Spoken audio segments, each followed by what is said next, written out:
Ramadan di bawah penjajahan, iman yang tak bisa ditaklukkan. Tahukah kamu, di saat meriam kolonial mengarah ke kampung-kampung Nusantara, ada satu suara yang tetap menggema. Beduk, takbir, azan maghrib. Di tengah penjajahan, rakyat Nusantara tetap menunggu hilal. Bukan dengan kemewahan, tapi dengan keyakinan. Kenapa penjajah takut pada bulan Ramadan? Kenapa masjid diawasi?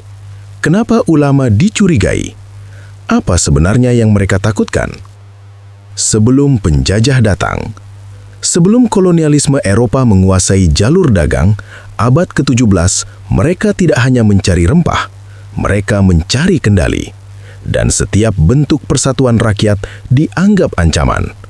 Masjid bukan cuma tempat sujud. Masjid adalah ruang diskusi, ruang kesadaran, ruang strategi. VOC tidak melarang puasa, tapi mereka mengawasi. Karena Ramadan menyatukan dan persatuan berbahaya bagi penjajah. Ramadan dan perlawanan. Tahukah kamu, banyak perlawanan terhadap Belanda tumbuh dari jaringan ulama? Perang Jawa 1825 sampai 1830 dipimpin Pangeran Diponegoro. Perlawanan Aceh, Teuku Umar, Cut Nyak-Din. Apa yang menguatkan rakyat? Bukan senjata modern, bukan logistik besar, tapi keyakinan. Ramadan menjadi momentum penguatan ruh perjuangan. Masjid menjadi pusat konsolidasi moral. Kolonial sadar, selama iman hidup, perlawanan tidak akan padam. Rumah-rumah, politik pengawasan Belanda. Di masa Hindia Belanda, ibadah tidak dilarang, tapi gerakan politik Islam diawasi. Ulama dicatat, pesantren dipantau, khutbah diawasi. Kenapa? Karena Ramadan bukan sekedar ibadah pribadi. Ramadan menciptakan solidaritas, dan solidaritas adalah kekuatan revolusioner. Tahukah kamu, Belanda lebih takut pada kesadaran kolektif daripada pada pedang. Saat Jepang datang, Belanda jatuh, Jepang masuk. Pendekatannya berbeda.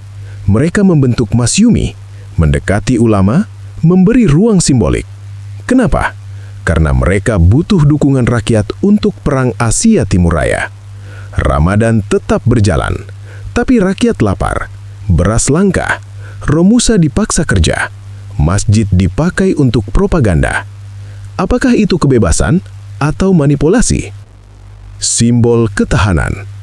Tahukah kamu, penjajah bisa menguasai tanah, menguasai pelabuhan, menguasai pajak, tapi mereka tidak pernah berhasil menguasai hati. Di desa-desa, beduk tetap dipukul, takbir tetap menggema, anak-anak tetap belajar Al-Quran meski dalam bayang-bayang meriam.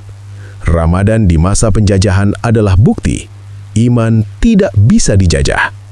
Sekarang, pertanyaannya, jika dulu Ramadan menjadi sumber perlawanan terhadap penjajahan fisik, hari ini, apa yang sedang kita lawan? Apakah kita masih menjaga ruh Ramadan, atau justru kita dijajah oleh kenyamanan?